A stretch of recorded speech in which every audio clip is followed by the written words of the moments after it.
Gente, muito boa noite, sejam muito bem-vindos. Eu vou falar esses primeiros 15 minutos que me sobram, ainda antes de chegar. Mas só agora eu vou falar sobre o capítulo 11 do livro Os Mensageiros. É você que está vindo a primeira vez? Eu já vim outras vezes, mas nós estamos fazendo o estudo do livro Os Mensageiros e eu vou aqui bater um papo com vocês, eu vou relatar o que eu peguei desse capítulo e a gente vai conversando, tá? Nesse capítulo, o André Luiz, que é o personagem principal, né, deste livro, ele vai conversar com um doutrinador, com um espírito que foi doutrinador na última encarnação dele. Deixa eu subir o telefone, gente, de desligar. Eu mesmo não e-mail. Então, André Luiz, que pena que o Anderson chegou. Olha, que pena, vou ter menos tempo.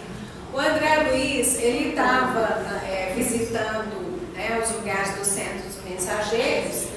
E nesse momento, ele estava muito assim, refletindo. Ele via muitos espíritos trocando ideias, trocando experiências. Ele refletia muito a respeito da bondade de Deus, de dar essa oportunidade de cada um que, depois de uma encarnação, tenha a oportunidade de restaurar o aprendizado. Né? Como que isso ele admirava muito o tamanho da bondade de Deus, que permite que com esses aprendizados a gente possa fazer novamente outros trabalhos em prol do nosso desenvolvimento. E aí ele relata que muitos dos companheiros que ele encontra lá no Centro dos Mensageiros passaram por purgatórios, principalmente purgatórios internos, de muito sofrimento, talvez por ter falhado na missão que veio, e que para isso, que como que lá no nosso lar, eles encontram espaço para poder ter novos aprendizados, que para isso bastara reconhecer a pequenez do seu ser e a compreensão do imenso débito que ainda tinha, que aí era dada a oportunidade de estar lá no nosso lar para novos aprendizados, né? E para a restauração dos aprendizados. Obrigada. Agora, meu braço. Aqui, ó. não, é aqui. Ali, ó. Ah, tá. Eu não? Vai lá, Denise. Volta lá, Denise. Vamos lá, Denise. Tá? E aí, lá no nosso lar, ele percebia que era um momento era uma oportunidade de troca contínua das experiências, né? E nesse momento ele propõe ao Vicente, que está acompanhando ele, que ele gostaria muito de ter a oportunidade de conhecer um ser que tivesse sido doutrinador. Aí o Vicente leva ele até o Belarmino. Né? Eles foram ao encontro de Belarmino. E aí ele encontra e descreve Belarmino com uma expressão uma expressão de tristeza profunda nos olhos, movimentos lentos, né? Mas com um olhar de tristeza profunda, mas bastante humilde. E aí eles começam a conversar com Belarmino. Belarmino ainda indaga para ele, mas o que você está querendo trocar de experiência com um doutrinador falido como eu? Eu falei assim, aí o André Luiz fala para ele, não, eu sei que tem muito que aprender, porque você é um doutrinador, né? Então as experiências são muito ricas. E aí uma das coisas que me chamou muita atenção, que o Belarmino fala para André Luiz, é isso. A missão do doutrinador é muitíssimo grave para qualquer homem. Belarmino fala de sua profunda reflexão acerca do caminho ensinado por Jesus Cristo, como doutrinador que absteve-se de qualquer escravização aos bens terrestres. Não vemos passar o Senhor em todo o Evangelho, senão fazendo bem, ensinando o amor, acendendo a luz, disseminando a verdade. Então ele fala como que é importante aprender com o Mestre Jesus, por isso que ele é chamado de Mestre, que ele não se rendeu às coisas terrenas que nós nos escravizamos, que eu muitas vezes me ligo, e Jesus conseguiu cumprir a missão dele aqui, que é de disseminar o amor. A gente pode resumir todo o Evangelho, alguém já disse isso aqui uma vez, não lembro quem, em um versículo só do Evangelho: amai ao próximo como a ti mesmo. Foi isso que Jesus veio para ensinar para nós. E aí o Bellarmino fala para ele, que ele refletiu profundamente acerca disso, como que nós temos a oportunidade de aprender com o maior mestre que já teve aqui, que é Mestre Jesus. E aí ele chega à seguinte conclusão: chego, pois, a pensar que nas esferas da crosta, há mordomos, cooperadores e servos, muito especialmente os que ensinam devem ser dos últimos. Por que vocês acham que ele conclui isso? Que aqueles que ensinam devem ser os servos. Vivenciar o que está ensinando, que é o Evangelho de Jesus. Não tem nada dessas coisas que a gente entra. Ele apenas lança lição, mas ele não sabe o que é essa lição no dia a dia para ele. Ele não exercita a lição. E aquele que está a serviço, né? Aquele que ensina precisa ser aquilo que ele ensina, né? Então eu preciso estar a serviço do outro. Eu estou ensinando, mas com certeza eu tenho humildade de saber que eu estou aprendendo, às vezes até muito mais, né?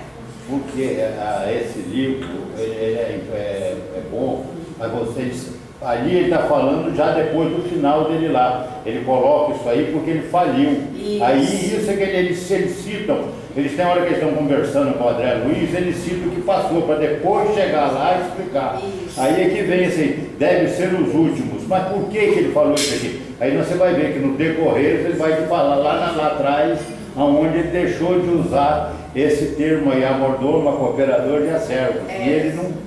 E ele chega a essa conclusão porque ele fala assim: eu percebo que existem os administradores, os colaboradores e os que ensinam. E aí ele faz essa correlação com os mordomos, cooperadores e servos. E aqueles que ensinam precisam ser os servos. E aí ele diz: minha tragédia angustiosa, porém, é a de todos que conhecem o bem, esquecendo-lhe a prática. Então, como que eu vou servir se eu não faço aquilo que eu ensino, né? Eu acho que vou ter que dar um tiquinho mais rápido. Não, eu vou atrás, você não Chegou? Aí ele diz: saí de nosso lar com tarefa de doutrinação no campo do espiritismo evangélico. Minha tarefa constaria de trabalho assíduo no Evangelho do Senhor, de modo a doutrinar primeiramente com o exemplo e em seguida a palavra. Então, primeiro eu vou ser, e aí depois eu ensino. Porque sabemos, eu pelo menos acho que o maior aprendizado é sendo, né? Exemplo. Veja as crianças, não adianta nada você falar blá blá blá. Diz a Bíblia, prega o Evangelho, se necessário, faz. Exatamente, muito bem isso. Aí Bellarmino teve apoio para ele fazer essa tarefa. Ele teve apoio de duas colônias importantes que liberaram diversos missionários mesmos para a mediunidade. Teve o comprometimento da companheira dele, Elisa, o ministro Gedeão. Ele teve todas as ferramentas para essa nova tarefa deles. E aí, ele deveria desempenhar atividades concernentes ao meu resgate pessoal e atender a tarefa honrosa, veiculando luzes a irmãos nossos nos planos visíveis e invisíveis. E olha que interessante, a tarefa dele, primeiro ele cita que a tarefa dele veio para o resgate pessoal, do resgate pessoal dele, depois trazer luz aos espíritos encarnados e desencarnados. Mas como que é importante, aí eu fiquei refletindo, como que é importante eu, no momento que eu estou aqui compartilhando com vocês, ou no momento que eu estou em qualquer tarefa, qual que é a primeira pessoa que está sendo beneficiada dessa tarefa? Você. Eu mesmo. Depois vai ganhar. O trabalho que tá bom é para mim mesma primeiro, né? Eu acho que é assim para cada um de nós. Entretanto, meu amigo, ele diz ao André Luiz, não consegui escapar à rede envolvente das tentações. Quem é que não tem tentações aqui diariamente? Diuturnamente. Levante a mão, quem não tem essas tentações. De noite, às vezes, tem até mais, né? Não é? Belarmino foi levado, ele diz primeiro que ele foi criado, os pais dele criaram ele no espiritismo cristão, então ele recebeu a educação segundo já o evangelho, e aí casualidades, entre aspas, o levaram a ser presidente de um grupo espírita. Ele até... Aí, o que aconteceu com ele? Apegado ao cargo de comando, viu-se cheio de exigências. Ele gostou muito de estar no comando de um grupo grande espiritista. Né? O que surgiu então, gente? A vaidade, o ego inflou, estava no comando. E aí ele relata que ele tinha à disposição deles 8 médiuns muito dedicados, colaboradores, né? Só que Belarmino colocou acima de tudo o preceito científico das provas insofismáveis. Ele começou com o trabalho de querer provar os fenômenos que aconteciam dos trabalhos espíritas e quis trazer provas que fossem incontestáveis para isso. Aí ele diz, cerrei os olhos à lei do merecimento individual, ouvidei, esqueci os imperativos do esforço próprio e, envaidecido com os meus conhecimentos do assunto, comecei por atrair amigos de mentalidade inferior ao nosso círculo, tão somente em virtude da falsa posição que usufruíam na cultura filosófica e na pesquisa científica.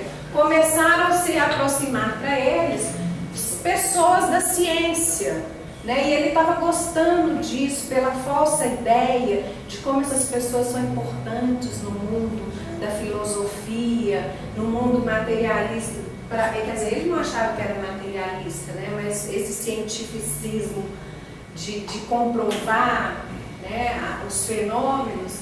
E aí ele foi atraindo essas pessoas para o trabalho dele. E aí esses novos amigos dele, os meus novos amigos, queriam demonstrações de toda sorte, demonstrações ou comprovações desses fenômenos. Eu exigia dos médios longas e porfiadas perquirições, investigações nos planos invisíveis.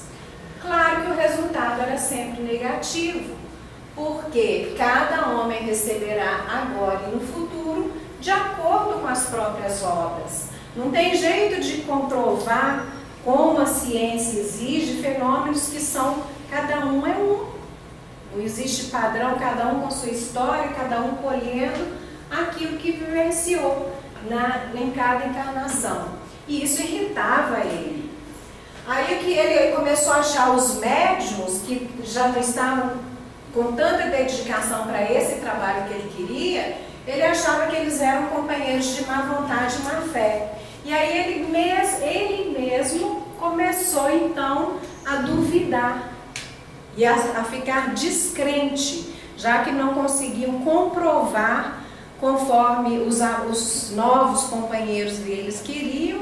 Ele mesmo começou a levantar um monte de dúvidas, né? Ele começou a ficar profundamente descrente. E aí ele faz uma série de indagações. Não estávamos num grupo de intercâmbio entre o visível e o invisível?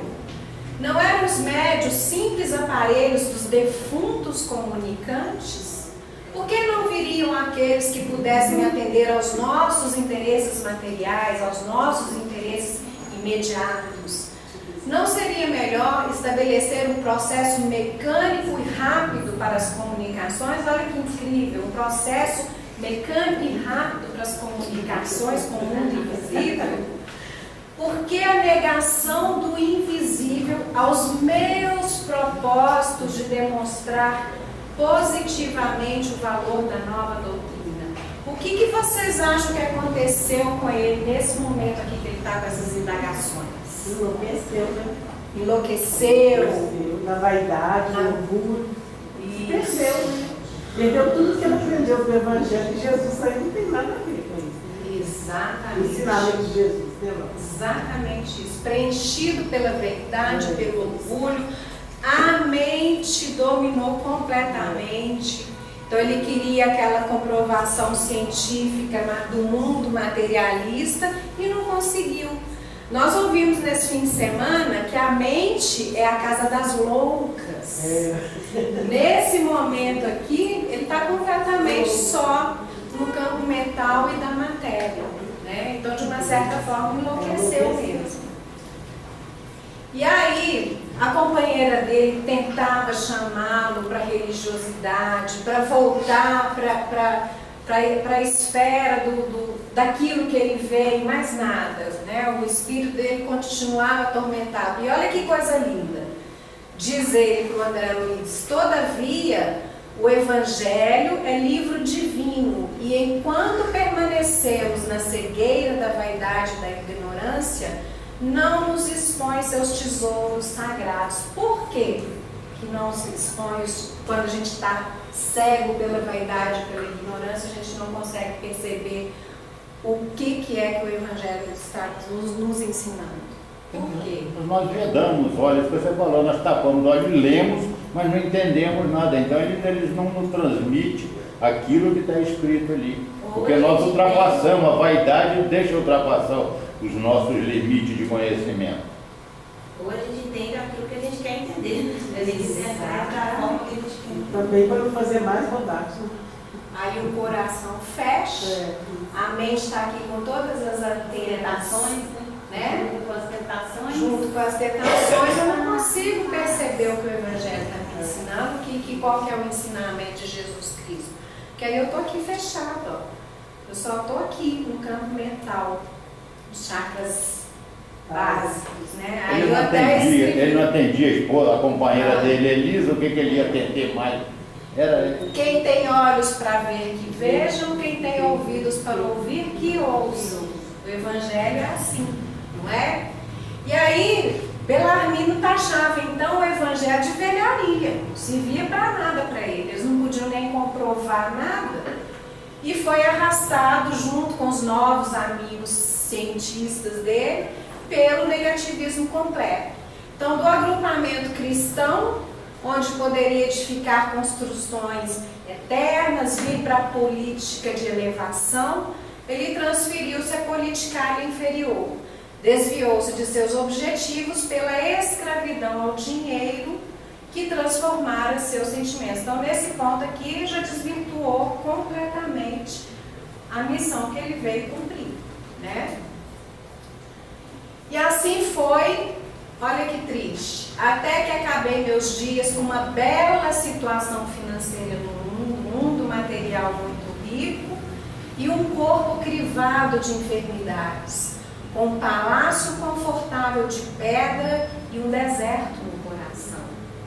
A revivescência da minha inferioridade antiga religou-me a companheiros menos dignos no plano dos encarnados e desencarnados. Então eu fiquei pensando, ele veio com essa missão para o resgate pessoal dele, só que ele não deu conta e voltou para aquilo que ele já tinha sido antes dessa encarnação. A revivescência da minha inferioridade antiga.